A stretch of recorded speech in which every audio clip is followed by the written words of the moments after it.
अब आपके सागर शहर में शादी, बर्थडे पार्टी, प्रेस कॉन्फ्रेंस के लिए सर्व सुविधा युक्त स्थान एमएस गार्डन, जहां मिलेगा एसी और नॉन एसी रूम के साथ साथ पार्किंग की शानदार व्यवस्था, वाटर प्रूफ कैंपस, संपूर्ण गार्डन में सीसीटीवी कैमरों की निगरानी, वो भी आपके बजट में। तो दिए गए नंबरों पर संपर्क करें। पता एमएस गार्डन, तिलकगंज। सारे राज्य में और सारे देश में मनाया जाता है, लेकिन माननीय मुख्यमंत्री जी ने पहले ही दिन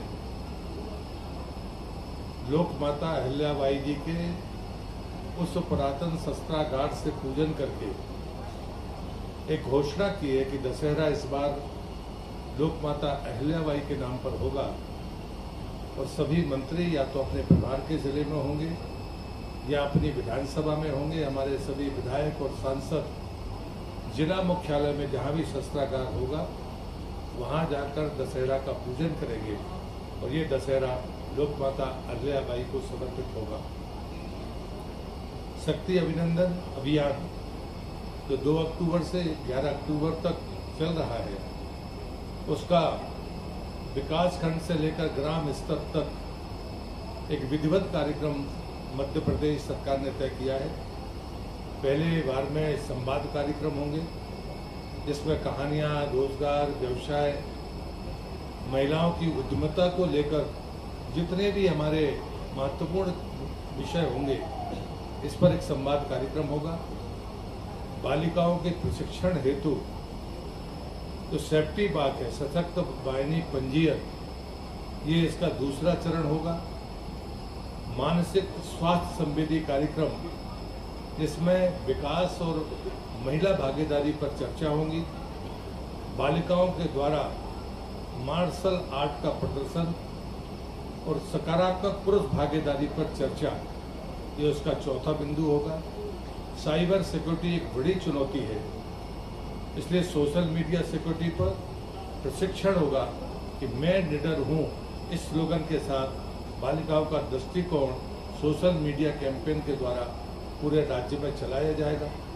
शक्ति संवाद समस्त थानों से जो हमारे महिला सुरक्षा कर्मी है वो ऐसे स्थानों पर जहां पर कोई सघन आबादी हो या गतिविधियां हो वहां पर वो बाकायदा इस पूरे सप्ताह में अपने प्रदर्शन को वहां पर जारी रखेंगी। सागर में एक इन्वेस्टर्स मीट, जो क्षेत्रीय इन्वेस्टर्स मीट माननीय मुख्यमंत्री जी ने तय किए, पूरे राज्य में लगातार ये जारी है।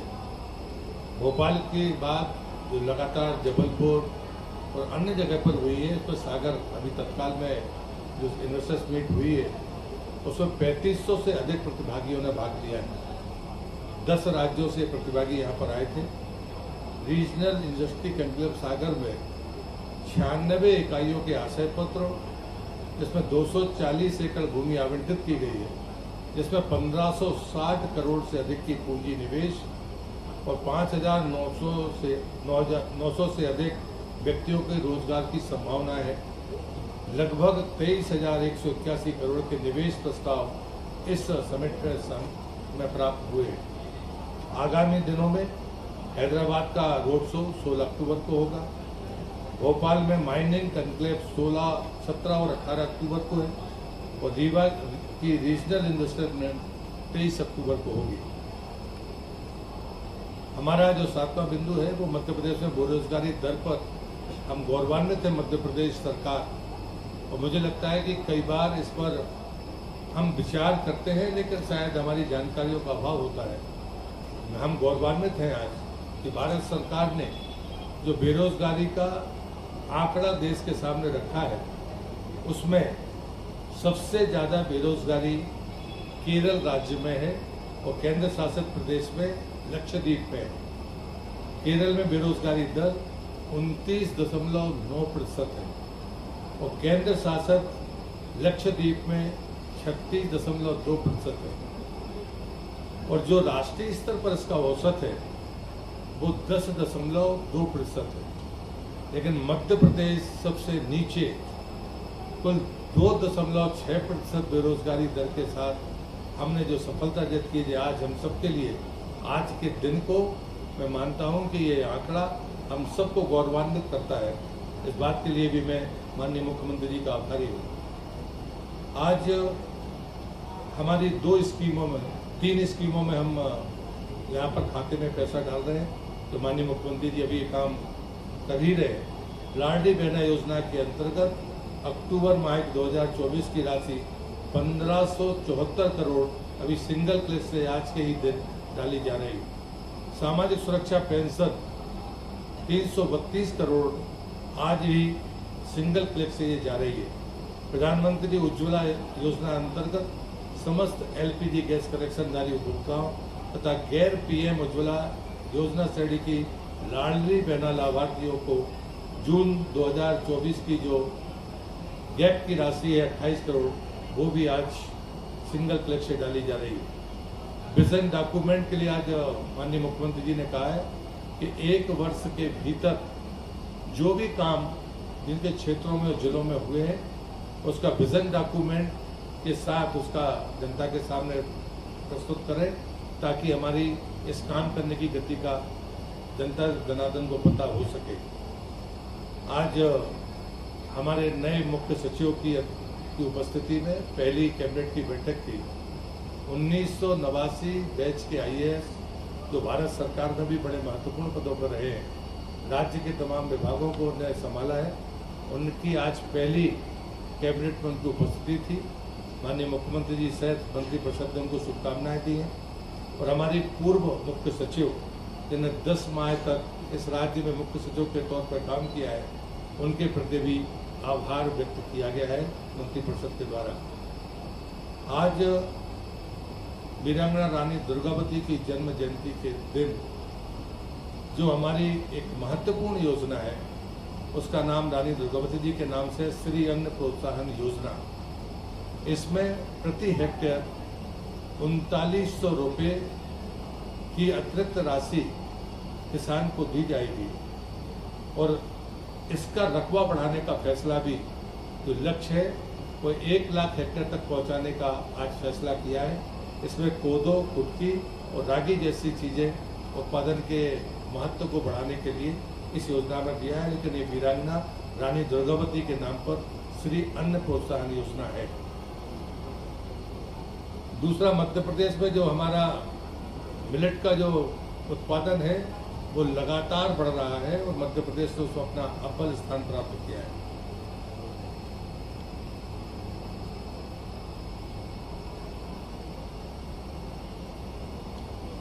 सहकारिता विभाग में मध्य प्रदेश एक बात के लिए और जाना जाता है कि हम 0% ब्याज की दर पर किसान को कर्ज देने का काम करते हैं और इस बात का भी आज मंत्रिपरिषद ने आज ही के दिन फैसला किया है कि हम इस योजना को जारी रखेंगे और इसमें एक अंश भारत सरकार देती है और एक अंश मध्य प्रदेश सरकार देती है। और इस बात के लिए भी मैं माननीय मुख्यमंत्री जी को धन्यवाद देता हूँ कि वीरांगना दुर्गावती जी जो सदैव किसानों के हित में अपना सोचती थी और किसानों से पूछकर फसल चक्र का भी निर्धारण करती थी, ऐसे उनके स्थान पर बैठकर इस महती योजना को फिर से 0% ब्याज में किसान को ऋण देने का जो उन्होंने फैसला किया है, उनके प्रति भी मैं अपना आभार व्यक्त करता हूँ। पिछड़ा वर्ग तथा अल्पसंख्यक कल्याण विभाग, हमारे घोषणा पत्र में हमने तमाम अल्पसंख्यक अन्य समाजों के बोर्ड बनाने की बात कही थी और उसी के तहत अभी 20-25 दिन पहले माननीय मुख्यमंत्री जी ने जैन समाज के लोगों को जो आश्वासन दिया था, इतने कम समय में उसको पूरा किया है। ये हमारे घोषणा पत्र का मुद्दा भी था, जिसमें एक अध्यक्ष होंगे और 2 सदस्य होंगे। उनके ऑफिस का और उनके मानदेय का प्रबंध भी इसमें है और साथ में ये भी मुख्यमंत्री जी ने घोषणा की है, क्योंकि जैन समाज में दिगंबर जैन समाज है और श्वेतांबर जैन समाज है, तो 2 वर्ष दिगंबर जैन समाज के अध्यक्ष होंगे का कार्यकाल होगा और 2 वर्ष श्वेतांबर जैन समाज का कार्यकाल होगा। ये महत्वपूर्ण फैसला आज कैबिनेट में लिया गया।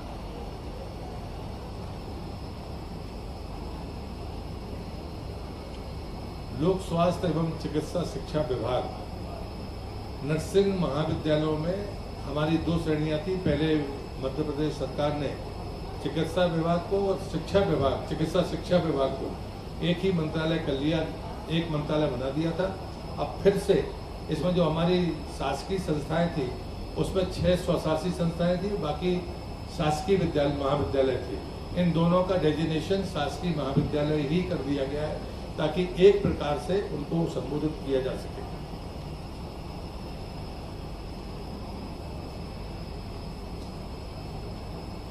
अंत में हमारे जो दमोह के लोग होंगे, वैसे तो राज्य के लिए भी ये बहुत महत्वपूर्ण है कि दमोह जिले में एक हवाई पट्टी है जिसका राजस्व का जो टाइम था लीज का वो समाप्त हो गया और अब वो मध्य प्रदेश सरकार की संपत्ति है। आज सैद्धांतिक सहमति हमारे कैबिनेट ने मंजूर की है कि हम उसे उन्नत करके हवाई पट्टी बनाएंगे। इस बात के लिए भी मैं माननीय मुख्यमंत्री जी को धन्यवाद देता हूँ। दूसरा, रानी दुर्गावती संग्रहालय मदन महल किले के चारों तरफ जो पहाड़ी है उसको भव्य रूप से बनाने का फैसला मध्य प्रदेश सरकार ने किया है।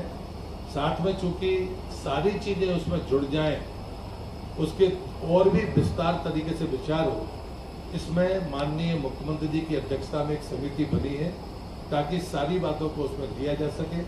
उसमें हमारे स्थानीय मंत्री माननीय श्री राकेश सिंह जी, हमारे जनजातीय मंत्री माननीय विजय शाह जी, उसमें मेरा भी नाम है और यहाँ पर्यटन मंत्री धर्मेंद्र लोधी जी, ये समिति के सदस्य होंगे और ये समिति ये तय करेगी कि वास्तव में उस उतने लंबे चौड़े क्षेत्र में किस प्रकार से डेवलपमेंट हो ताकि वीरांगना रानी दुर्गावती जी के उन तमाम व्यक्तित्व को निखारा जा सके, चाहे वो न्याय से जुड़ा हो, चाहे वो जल प्रबंधन से हो, चाहे उनकी प्रशासनिक क्षमता हो, चाहे वो किसान कल्याण की उनकी मनोवृत्ति हो, जितने भी प्रकार के उनके फैसले हैं वो सब उस संग्रहालय में दिखें जो ओपन होगा, जिसमें सभी प्रकार की सुविधाएं होंगी, जिसमें थिएटर भी होगा, ओपन थिएटर भी होगा, जितने प्रकार के अनाज के या जनजातियों की रहन सहन की जितनी भी विधियां हो सकती हैं वो सब वहां पर मौजूद हो।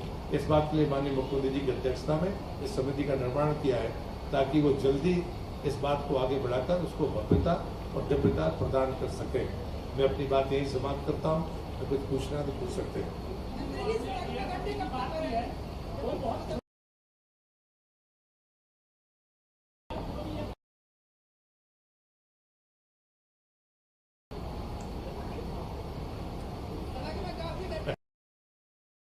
रिपेयरिंग में शुरू हुई, बाकी एनएच बना ही देगा। धन्यवाद दें।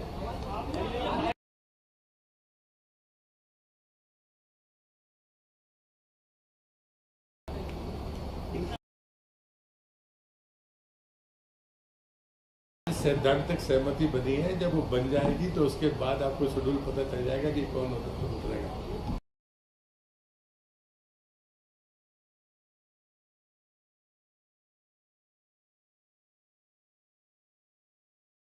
आज का दिन तो पूरी तरह से वीरांगना रानी दुर्गावती जी के लिए समर्पित है और इसलिए जितनी भी योजनाएं या जितना हम कर सकते थे हमने आज श्रद्धा के सुमरन के चरणों में अर्पित किए हैं। और जो हमारे जनप्रतिनिधि थे, हम लोगों ने माना कि हवाई पट्टी के उद्धार के बारे में आगे बढ़ना चाहिए, तो उसको सैद्धांतिक सहमति उन्होंने दी है। तो मुझे लगता है कि ये और पर्यटन की दृष्टि से जो रानी दुर्गावती के इस पूरे क्षेत्र में होना है उसके लिए बाकायदा एक रोड मैप है। बहुत धन्यवाद सबको। अब आपके सागर शहर में शादी बर्थडे पार्टी प्रेस कॉन्फ्रेंस के लिए सर्व सुविधा युक्त स्थान एमएस गार्डन, जहां मिलेगा एसी और नॉन एसी रूम के साथ साथ पार्किंग की शानदार व्यवस्था, वाटर प्रूफ कैंपस, संपूर्ण गार्डन में सीसीटीवी कैमरों की निगरानी, वो भी आपके बजट में। तो दिए गए नंबरों पर संपर्क करें। पता एमएस गार्डन तिलकगंज।